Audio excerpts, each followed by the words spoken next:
Fire away, man. Let it fly.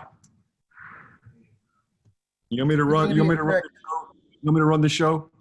What are your goals for the upcoming preseason schedule, and what do you want to have in place by Saturday? The upcoming goals for the preseason? I'm sorry. Is that what you said?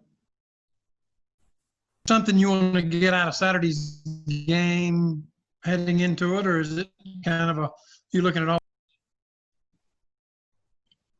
You were breaking up there. I think you asked about Saturday.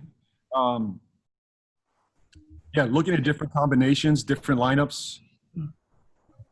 You good there? Can you guys hear me? Okay. Yes. Yes.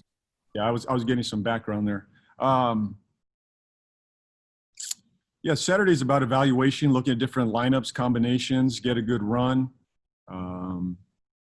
You know, I don't have a minute combination yet for each player. I'll work on that over the next couple days. But evaluation of some different lineups, combinations, come out of there healthy. But getting a good run. It's the first time we've played in over 9 months. So we'll be evaluating some different combinations and lineups. But overall, just want to see them play. And, you know, we'll learn a lot from watching the film after that game.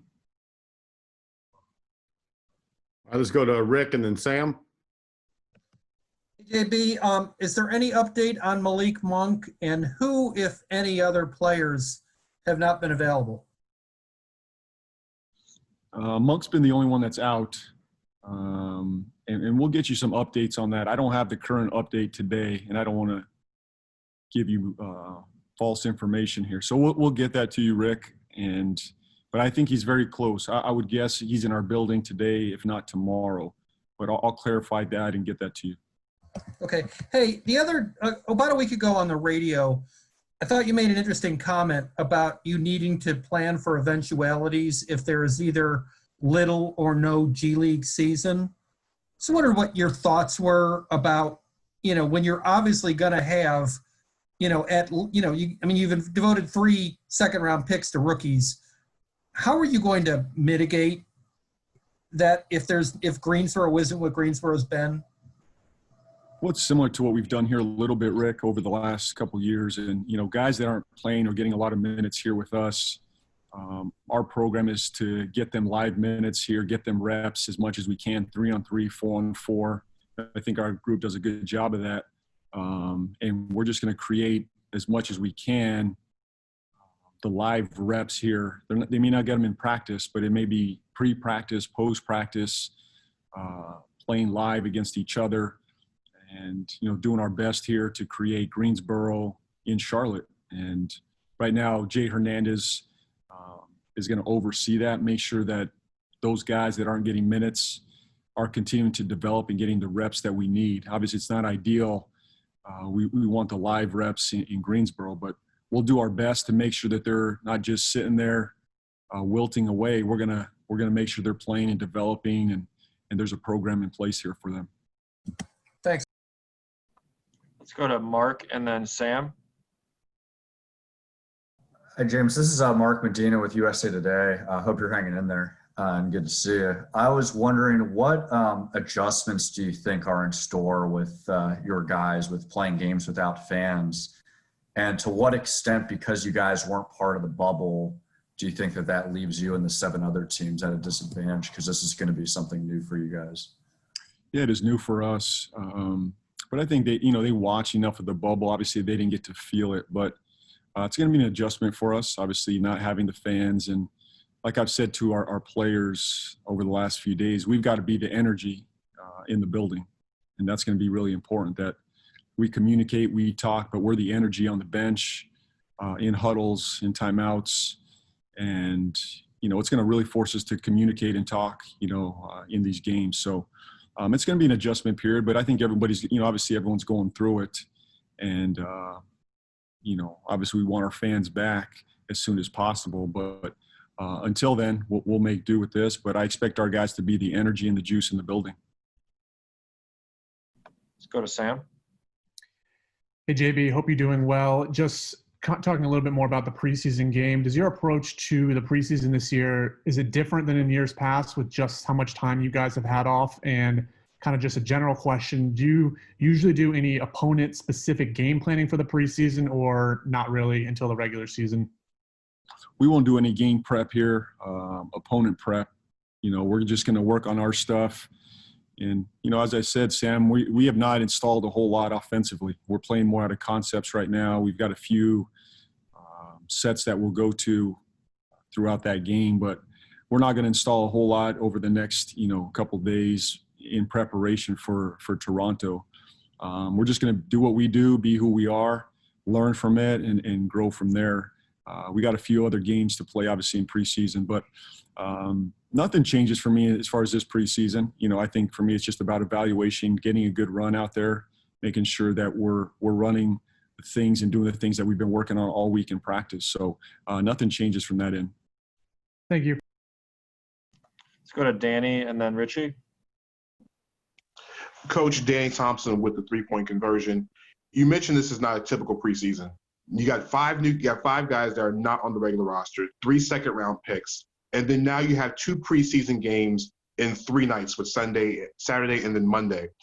Does that change the way you're going to distribute minutes when you're having 19, essentially 20 guys that need to get evaluated, or do you try to balance it out over the 2-game period? I think what is a little bit unique here is that I don't have a lot of evaluation data on the young guys. Usually there's a summer league here and I can learn more about them. Right now it's really about our team. So this is not going to be a full evaluation of our roster. By now we would have already seen these guys in summer league and had a feel for who they are as players. Right now it's really about getting the top 10, top 12 ready to go for opening night. So that's going to be my focus there, making sure that those guys are getting enough run, not too much run, but they're getting more comfortable with each other. So that's going to be my focus. I may not get to all 20 guys. I just may not this preseason. If I get to them, that'd be great. And there might be one game I'm looking at and circling where, I'll look a little bit more at, 13 through 20 on the depth chart. One game, and it could be an Orlando game. I'm not exactly sure yet, but for me right now, I've got to really dig into the top 10, top 12, evaluate and watch those guys play first. And follow-up question. The NFL runs a 4-game preseason, and that's what the Hornets are doing now. Do you kind of take ideas from the NFL, how teams do it? They play their starters a certain amount of minutes, and then they kind of go through until about game 3. And then we get to game 4, you see it just a little bit less just to make sure that everybody's ready to go in the 22nd? Yeah, I think, we're going to give our guys a good run. At least these first 2 games, I'd expect us to play the majority of the top 10, top 12 guys. Like I said, game 3, game 4, I'll evaluate if we need another run of that.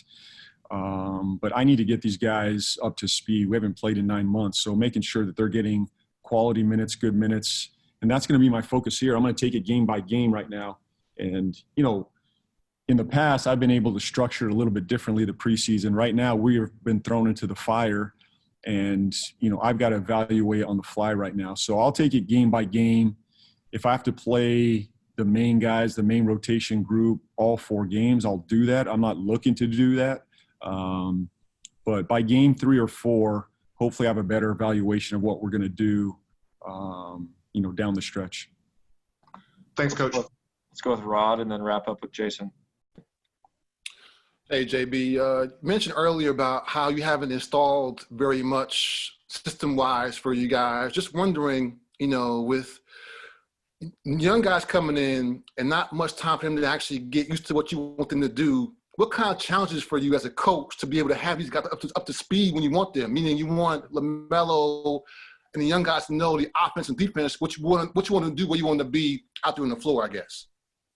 Well, the balance is this. I mean, this is how I'm approaching it this season. I could go throw out a bunch of sets right now and flood the playbook and, put out 50 sets, 5 or 6 for each guy, and that would be great. But I think that stunts your growth as a program, because at a certain level, the league catches up to you. And when the league catches up to your sets, they can scout you and they take those things away.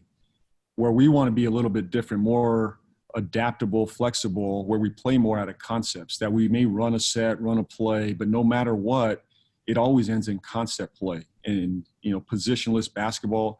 In the end, Rod, that's going to make us tougher to guard. You know, instead of being so set-driven, play-driven right now, more concept-driven.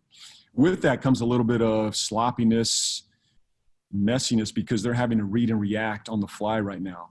If I just stopped the gym and ran a set every single play, they would know where to go, and we can control that. But there's a ceiling on our offense then. Teams will catch up. Defenses will catch up to us then. Where if I focus more on the concepts of how we want to play side to side in our 5-spot motion sets, we're going to be tougher to guard down the stretch. And me, you know, and I'm okay with that. I understand it's going to look a little bit messy early on. It might not be as clean as I'd like it early on, but if I look at it big picture, I think this is only going to make us more dynamic and tougher to guard. Thank you. Wrap Hey, up Coach, with it's Jason with Spectrum News 1. Kind of a piggybacking off of Rod's question a little bit. So is it fair to say that because you're dealing more with concepts and you don't want to flood the playbook, that this offense will be maybe a work in progress even leading into the season? And understanding there's probably a lot of teams in a similar boat to you guys too. Yeah, I'm struggling with this one because we don't have enough time. I wish we had more time to do both, to be more concept-based, have time to install, and really I'm trying to do all these things and evaluate at the same time. Ultimately, I want to be positionless here where the ball is moving, guys can be in all different spots. I know ultimately I'm going to have sets that we go to third quarter, fourth quarter, go-to plays to win games in the NBA. You have to have those, but my focus right now, if I skip over the concepts and I just get right to sets, it's going to catch up to us at some level. And it may look pretty, Jason, like it may look pretty the first couple games if I did that when teams don't know what's coming. But after a couple games, this league is pretty good. Like these are the best coaches in the world. These are the best players. We're not going to trick them by running a set anymore. They're going to run it. They're going to have that scouted. That's done. When that is done, now what are we going to play out of? And to me, that's where we're working right now. That's where we're focusing. We'll continue to add more plays as we go. LaMelo's going to have plays. Gordon's going to have plays. Tay, Terry, PJ, Miles. We'll get to their package. But for me right now, I want to live in concepts, pace, flow, read and react. In the end, that's going to make us a more dynamic team and tougher to play.